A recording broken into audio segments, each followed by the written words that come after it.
Crypto currency کا معاملہ 2 minute مشکل ہے. کرپٹو کرنسی دیکھیے جی سمجھنے کے لیے مشکل ہے. صحیح بات ہے. دیکھیے کرنسی کا معاملہ جو فی الحال ابھی ہے یہ وقتاً فوقتاً ترقی کر رہی ہے. ایک وقت تھا کہ لوگ آپس میں اپنی ہی کھانے پینے ساری چیزیں بناتے تھے. آدم علیہ السلام کا زمانہ اس کے بعد والا جو زمانہ تھا کیا تھا کہ لوگ اپنے ہی طور پر اپنے کھانے کی چیز، اپنے پینے کی چیز، اپنے پہننے کی چیز، ساری چیزیں وہ اپنے خود بناتے تھے. ٹھیک ہے. یہ چیزیں معاملہ آگے بڑھتا گیا تو پھر ہوا کیا کہ لوگ ایک دوسرے کی چیزوں کی ضرورت ان کو پڑھنا شروع ہو گئی.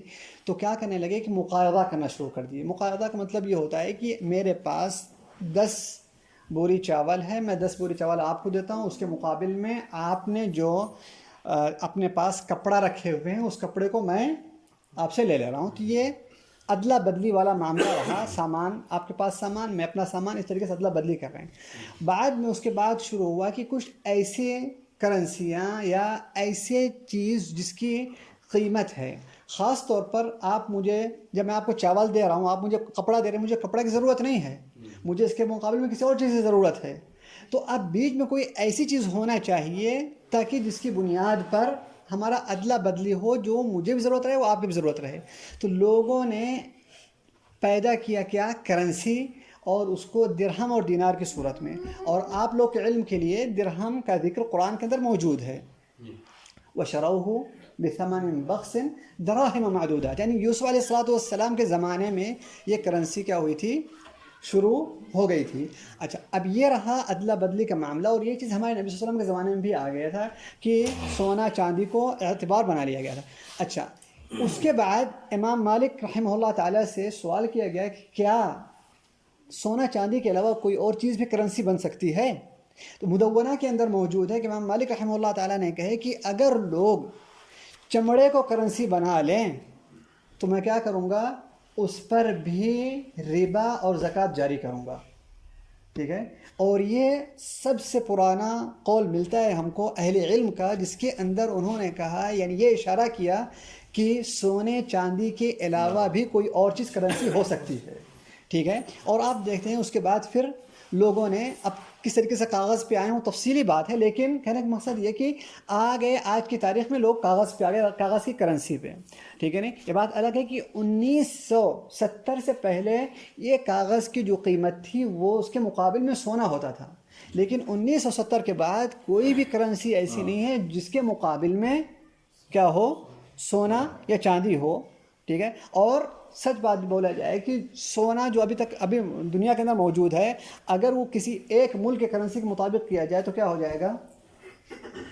سونا ختم ہو جائے گا. وہ کرنسی اس کے ملک کی ختم نہیں ہوگی. جیسے امریکہ کی کرنسی آپ لے لیجئے، سونا دنیا میں اتنا موجود نہیں ہے. اس لیے جو لوگ کہتے ہیں کہ نہیں ہم کو واپس آنا چاہیے نبی صلی اللہ علیہ وسلم کے زمانے میں اور سونا کو کرنسی بنانا چاہیے، تو ہوگا کیا کہ لوگوں کے اندر غربت زیادہ ہو جائے گی. کیوں کرنسی صرف چند لوگوں کے پاس چلی جائے گی، سونا صرف چند لوگوں کے پاس چلا جائے گا، زیورات کے لوگوں کے پاس سونے بھی نہیں رہیں گے، وہ کیفیت آ جائے گی. تو اللہ تبارک و تعالیٰ کچھ نہ کچھ چیزیں ایجاد لوگوں کے ذریعے کرواتا ہے تاکہ لوگوں کی زندگی آسان اس کے ذریعے سے رہے.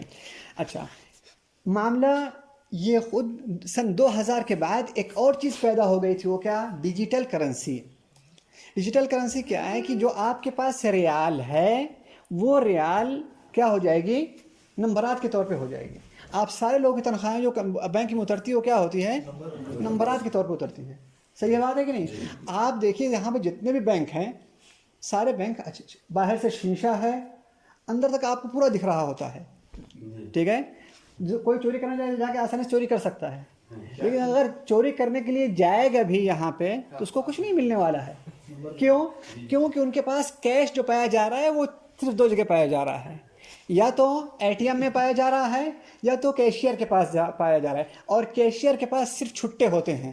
پورا آخر میں جا کر کے جب ڈیوٹی ختم کرتا ہے تو ایسے اٹھاتا ہے، ٹھیک ہے، جو 40-50 ہزار بھی نہیں ہوتے ہیں، جا کر کے اس کو تجوری میں بن کر کے چلا جاتا ہے.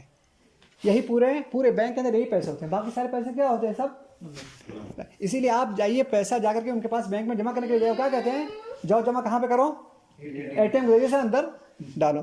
تو اب کیا ہوگی؟ کرنسی ڈیجیٹل ہو گئی ہے، سمجھے. بلکہ کچھ ممالک ایسے ہیں جو ڈیجیٹل کو بند کر دی. اب ایک نئی چیز پیدا ہو رہی ہے، خاص طور پر اس زمانے میں اور ان 5 سالوں میں اس کا کچھ زیادہ ہوا ہے، اور وقتاً فوقتاً وہ چیز زیادہ ہوتی ہے، اور وہ کیا ہے؟ Crypto currency. ٹھیک ہے.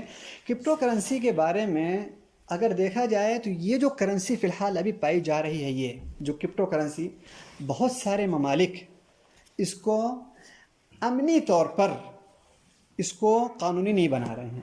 کیوں؟ کیونکہ اس کے بارے میں ان کو معلوم ہے کہ اگر یہ عام ہو جائے گی تو ہمارے اس کے اوپر کیا ہے؟ پکڑ نہیں ہو سکتی ہے. ٹھیک ہے. اس لیے اس کو قانونی نہیں بنایا جا رہا ہے. لیکن آپ کے علم کے لیے بینک کے اندر ابھی جو ربل نام کا جو کرنسی چل رہی ہے وہ کرپٹو کرنسی ہے، اور یہ منی ٹرانسفر میں کام آتی ہے یہ والی کرنسی.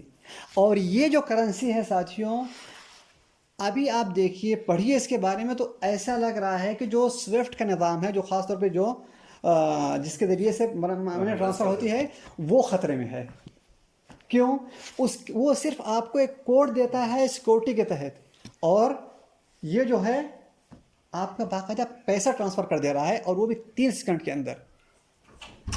تو کہنے کا مقصد یہ ہے یہاں پہ کہ یہ جو چیز ہے، یا یہ جو کرپٹو کرنسی ہے، یہ لوگوں کے سامنے ایک ضرورت پڑنے والی ہے. اچھا، اس کے اوپر علماء کی کیا رائے ہے ابھی اس تاریخ میں؟ علماء اس مسئلے میں ساتھیوں ابھی 2 رائے ہیں. کچھ علماء نے اس کو حرام کر دیا، اور کچھ علماء اس کو حلال کہہ رہے ہیں. جو علماء اس کو حلال کہہ رہے ہیں وہ یہ کہتے ہیں کہ یہ اصل طور پر کرنسی نہیں ہے، یہ کیا ہے؟ ایک سامان ہے. اور جو لوگ اس کو حرام کہہ رہے ہیں، جیسے شیخ عبداللہ بن منی وغیرہ ہے، وہ کہتے ہیں یہ کرنسی ابھی تک قانونی طور پر بھل بھی اس کو کرنسی کہی جائے، لیکن شرعی طور پہ یہ کرنسی نہیں ہے، اور کرنسی کے جو ضابطے ہوتے ہیں اس کی بنیاد پر. اچھا، آپ کہیں گے کہ پھر ہم اب کیا کریں اس پہ؟ میں یہ کہتا ہوں کہ ابھی فی الحال اس کے اندر کافی ہوشیار ہونے کا معاملہ ہے. کیوں؟ کیونکہ یہ اس میں کافی خطرات ہیں اس کے اندر داخل ہونے پہ، اور ملک جب تک اس کو قانونی نہیں بنائے گا تب تک یہ کیا ہے؟ اور زیادہ اس کے اندر خطرہ پایا جا رہا ہے. آپ لوگ یہ کہیں گے کیا خطرہ؟ اس کی بنیاد پر جو اوپر نیچے اتنا تیز ہو رہا ہے. نہیں، اوپر نیچے اس لیے ہو رہا ہے کہ اس کے اندر گیمبلنگ چل رہی ہے، اور یہ چیز شیئر مارکیٹ میں بھی ہوتا ہے.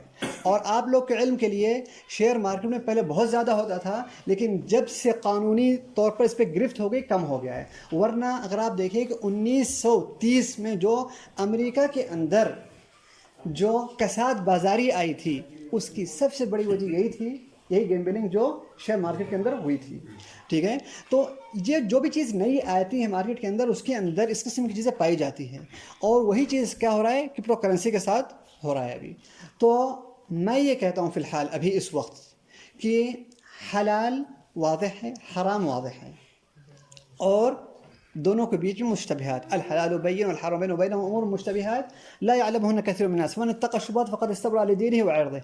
ابن حجر رحمہ اللہ تعالی نے جب مشتبہات کے بارے میں تفسیر کرنا شروع کیا تو انہوں نے کہا کہ جو مشتبہات ہے وہ 4 چیزوں پر عائد ہوتا ہے.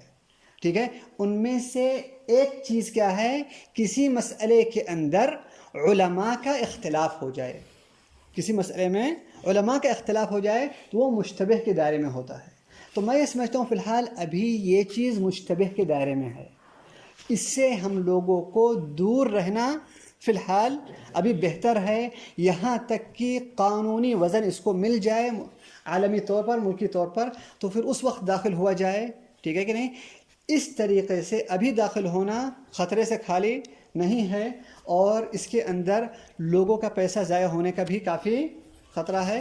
اور اگر آگے چل کر کے علماء جس طریقے سے ابھی تک علماء اس کے بارے میں پورے تصور ہونے کی وجہ سے یا پورے تصور نہ ہونے کی وجہ سے مجمع فقہ الاسلامی والوں نے اور دیگر کیا کہتے ہیں اہل علم نے اس کو کیا کیا؟ مؤخر کیا، اس کے اوپر فتویٰ دینا.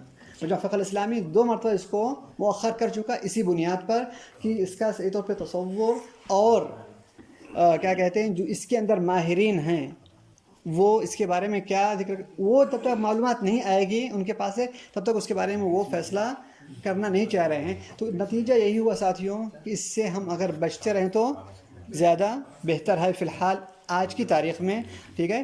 میں یہ جرات نہیں کرتا ہوں کہ بولوں کہ حرام ہے، یا یہ میں جرات نہیں کہوں گا ابھی کہ یہ حلال ہے سب لوگ داخل ہو جاؤ اس کے اندر. نہیں، ابھی اس سے بچیے اور رکیے. یہ چیز جو ہے اسی حدیث کے اندر فمن اتقى الشبهات فقد استبرأ لدینه وعرضه کہ جو ان شبہات سے بچتا رہا وہ اپنے دین اور اپنی عزت کی حفاظت کرے گا. یہ میری بات مختصراً اس کے اوپر ہے، ورنہ اس میں باتیں کافی ہے. سبحانك اللهم وبحمدك اشهد ان لا اله الا انت استغفرك واتوب اليك.